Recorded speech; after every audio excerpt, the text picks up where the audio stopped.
బులెటిన్లో మరో breaking news చూస్తున్నాం. వేసవి సెలవులతో పాటు వివిధ పరీక్షల ఫలితాలు వెల్లడి కావడంతో పైగా వీకెండ్ రావడంతో తిరుమలలో భక్తుల రద్దీ క్రమంగా పెరిగింది. వైకుంఠం క్యూ కాంప్లెక్స్లోని 31 కంపార్ట్మెంట్లలో భక్తులు వేచి ఉన్నారు. ఇక వీరికి శ్రీవారి దర్శనం చేసుకోవడానికి దాదాపు 18 గంటల సమయం పడుతోంది. అలాగే స్లాటెడ్ టోకెన్లు, టికెట్లు కలిగిన భక్తులకు కూడా 3 నుంచి 4 గంటల సమయం పడుతుంది. భక్తుల రద్దీ పెరిగిన క్రమంలో గదులకు డిమాండ్ పెరిగింది. ఇక గదుల కోసం భక్తులు 2-3 గంటల పాటు క్యూ లైన్లలో నిరీక్షించాల్సిన పరిస్థితి ఏర్పడింది. తలనీలాలు సమర్పించే కళ్యాణ కట్టాలతో పాటు శ్రీవారి ఆలయ ప్రాంతం, తిరుమాడ వీధులు, అఖిలాండం, లడ్డూ కేంద్రం, అన్నప్రసాద భవనం ప్రాంతాల్లో భక్తుల రద్దీ కొనసాగుతోంది. కాగా నిన్న శ్రీవారిని 78,821 మంది భక్తులు దర్శించుకున్నారు. వీరిలో 33,568 మంది భక్తులు తలనీలాలు సమర్పించారు. ఇక స్వామివారి హుండీ ఆదాయం 3.36 కోట్ల రూపాయలు వచ్చింది. భక్తుల రద్దీ కొనసాగుతుండటంతో టీటీడీ పటిష్ట చర్యలు చేపట్టింది. క్యూ లైన్లలో వేచి ఉన్న భక్తులకు అల్పాహారం, పాలు, టీ అందిస్తోంది. భక్తులకు ఎలాంటి అసౌకర్యం కలగకుండా తగిన జాగ్రత్తలు చేపట్టింది.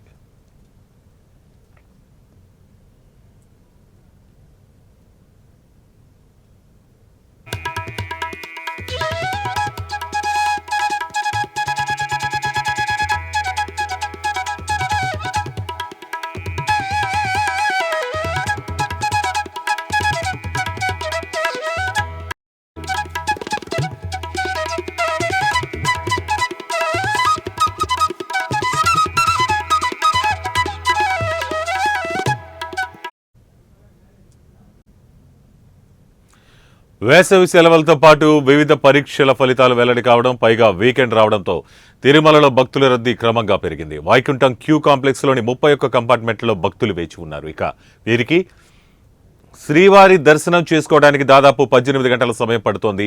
అలాగే స్లాటెడ్ టోకెన్లు, టికెట్లు కలిగిన భక్తులకు కూడా 3 నుంచి 4 గంటల సమయం పడుతోంది. భక్తుల రద్దీ పెరిగిన క్రమంలో గదులకు డిమాండ్ పెరిగింది. గదుల కోసం భక్తులు 2-3 గంటల పాటు క్యూ లైన్లలో నిరీక్షించాల్సిన పరిస్థితి ఏర్పడింది.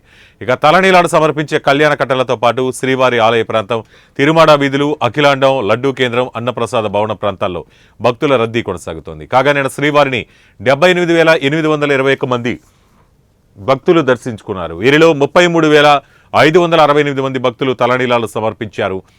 స్వామివారి హుండీ ఆదాయం 3.36 కోట్ల రూపాయలు వచ్చింది.